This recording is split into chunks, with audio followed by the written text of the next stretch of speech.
ఓయ్, నాకున్న ఇంకో ఎక్స్పీరియన్స్ చెప్తున్నాను, విని నాకు సజెస్ట్ చేయండి.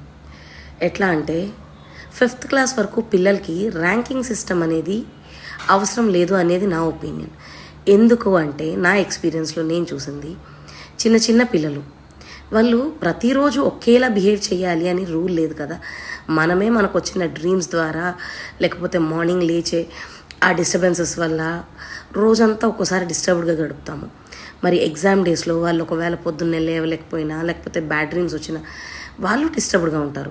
అనుకున్న ప్రతిదీ ఎగ్జామ్లో రాయలేకపోవచ్చు, 4 మార్క్స్ తక్కువ వస్తాయి. కానీ నువ్వు ఇంటి దగ్గర ప్రతిరోజు నీ చైల్డ్ నాలెడ్జ్డా కాదా, టీచర్ చెప్పింది తనకు అర్థం అవుతుందా లేదా అని టెస్ట్ చేసుకుంటే నాలెడ్జ్ వచ్చిందో లేదో తెలుస్తుంది. అంతేగాని ఈ ర్యాంకింగ్ సిస్టంలో వాళ్ళని టార్చర్ చేయక్కర్లేదు కదా. టీచర్స్ దగ్గరికి వెళ్ళి మా వాడికి ఎందుకు మార్క్స్ తక్కువ వచ్చిందంటే ఆ రోజు పర్ఫామ్ చేయలేకపోవచ్చు.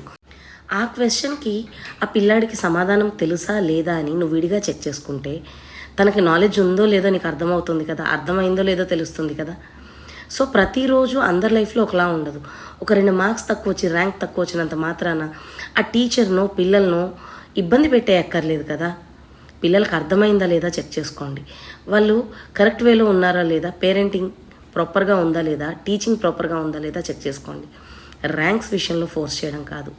ఒకసారి ఆలోచించండి.